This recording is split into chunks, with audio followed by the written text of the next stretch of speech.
Greetings, this is Mike Soldeck, and we're talking about Crystalline, the Crystalline Chaos TFO comparison. And why is Toys the crystalline entity?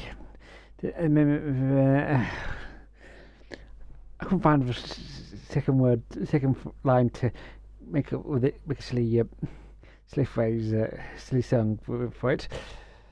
But it's always about cheese. But let's actually get on with this stuff. So, as last Crystal, as I said, South Carolina has a rotating set of featured TFOs, which unlike brand new gear or shipping over a period of 2 or 3 weeks. TFOs are considered the endgame content for South Carolina and equivalent of raising of MMOs, but way shorter. And you'll understand when I say way shorter, I mean it in this case.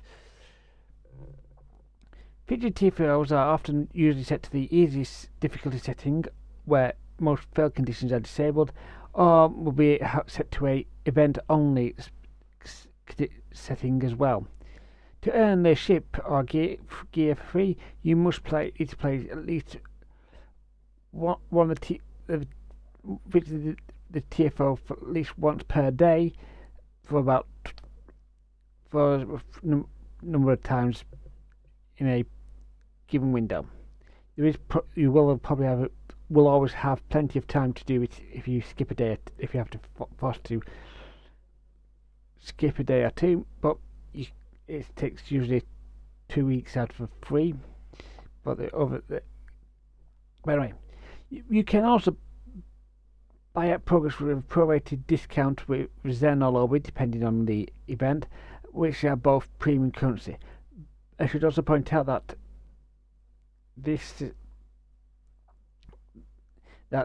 it means that you will get a discount depending on how far through the event you've gotten.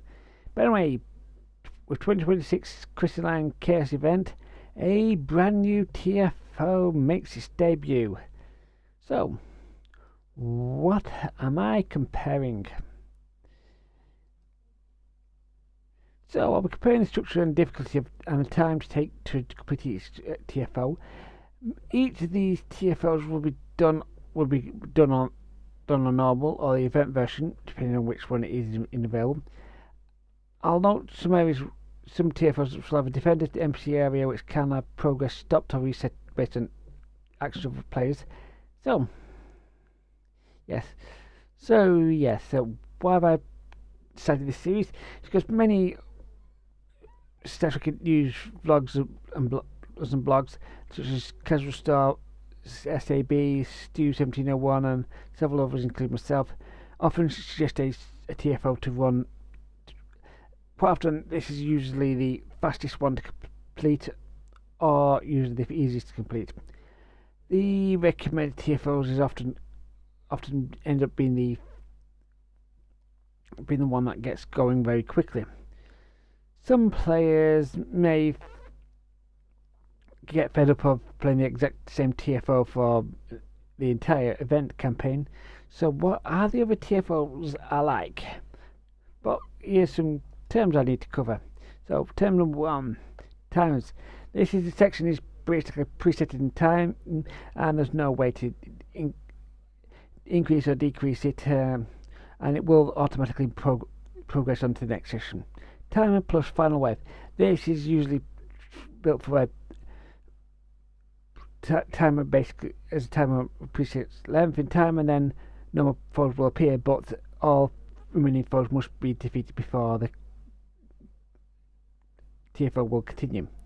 Defend an NPC or object. This NPC object will need to be healthy in certain places without foes interfering for a preset amount of time. Failure to stop the enemies may result in stopping or resetting progress to completing the objective. Kill and interacting targets. Well, some TFOs will only progress if you killed or interacted with enough certain targets. And so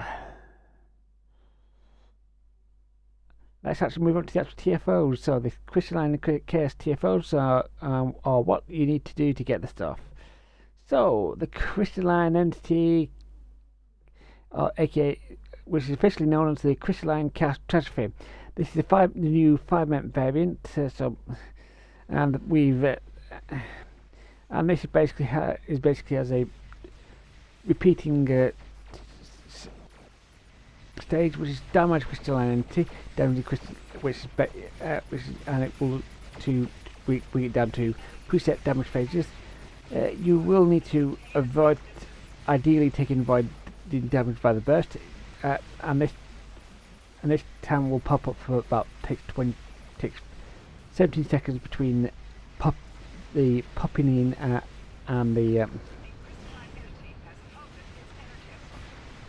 and you're safe to go back in. There's 2 times where this will happen. This one at 60% health and 30% health. And of course, clear all the enemies out when you're done at the end. This is the newest TFO. The optional, which is 5 minutes, and with that say optional, which is which is complete the whole thing in 5 minutes. But this can easily be done in just over a minute. We've actually seen it last 6 seconds due to a bug. As somewhat expected, this will be one of the fastest. I've also noted that this is also one of the buggiest. Is also bugged during the first week while we record this, and at least at this time, nuking the crystalline entity does not cause the TFO to hang and cause the entire TFO to have a weird position where it's waiting for you to drop a dead enemy from 60% to 30%. That did happen, and I couldn't play the 10-man crystalline entity for a couple of weeks when that happened. And that was actually Spencer's involved in that. I think it was either Spencer or the Breakfast Club, which is but that is quite a few years ago. Azure Nebula. This one's actually pretty simple. Rescue ships. This is just interact with NPC ships. The thing is that you've got enemy throwing ships hanging around that you need to get rid of to make sure you can actually rescue the ship. So, and you need to I basically just include the optional things here because it's basically all timer. So it takes exactly 12 minutes to complete, but after 5 minutes you need to rescue 7. Hopefully get rescue enough ships to get 7 points and enough ships to get 14 points. This is doable, but can also be somewhat reliant on what other ships you can spawn in and how good your team is. It is very much because it takes exactly 12 minutes. Not many people really recommend doing this one on a regular basis, but this is, well, as I said, the score's based on which ships are rescued. But yes, as I said, note here, I recommend going for AoE heavy build just because there's just piles of falling and little ships flying around. And the final TFO, there's only 3 this time, and it's the Vault Ensnared. You need to rescue 10 Remans. These are basically kill foreigners attacking 10 Reman groups, and you have about 5 minutes to complete these interactions. Then there's a 30-second briefing which allows you to fly towards the vault and get yourself into position, and then defend the vault against falling weavers for about 7 minutes. Then you need to head towards a following battle group and kill that one. And there's an optional bonus thing which you need to kill the named fallen flagship within 3 minutes. As you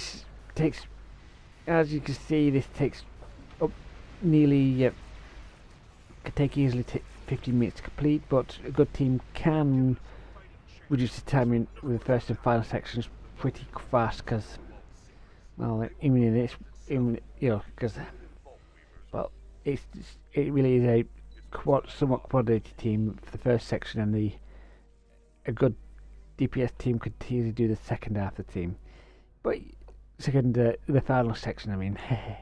So, why would we do all this? It's because we got the big prize. So what are we planning to get for doing this for 2 weeks? Well, more, because technically it's available for 3 weeks. And that is the Tholian Universal Kit Frame. I won't be doing in the past I've done talked about each kit module, 3-piece kit module, but this is not going to be it this time. The Universal Kit Frame. This has increased health regen to the player or the bridge officer that's using it. The personal shield harness, 10% increased maximum hit points, bonus radiation damage resistance rating, and when you're struck by radiation, gain additional healing per second for about 5 seconds with 5 seconds to lockout. This is actually part of a 3-piece set, and the other 2 parts came from previous TFOs, the previous fallen TFOs, which were in March 2024 and May 2025. These are both going to be available in Mods Market for if you want to use it again. This kit module is really built for survival and built around doing radiation damage, which the other sets of these items works highly on. The 3-piece set does work together, and I'm not going to cover it. However, I don't see it becoming the meta due to the one of the rising kit frames are being still considered a lot better than this. But it's not the only prize you can get. The big prize this year is the Event Campaign 7 Progress. Gain progress to multi-event progress towards the following.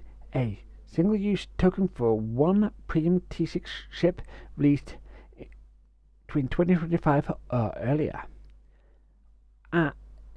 2 account-bound Tier 6 ships which are worth 3,000 Zen from the Zen store.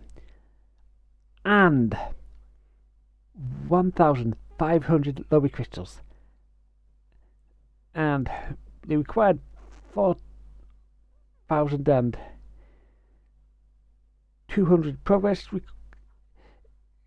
to earn the set rewards will often take up to 4 events if you are playing for free, and well, some of these players, someone like me who will be playing for free, will be getting it in the next event campaign is it doing. And the big question some people are going to be asking, is it worth doing?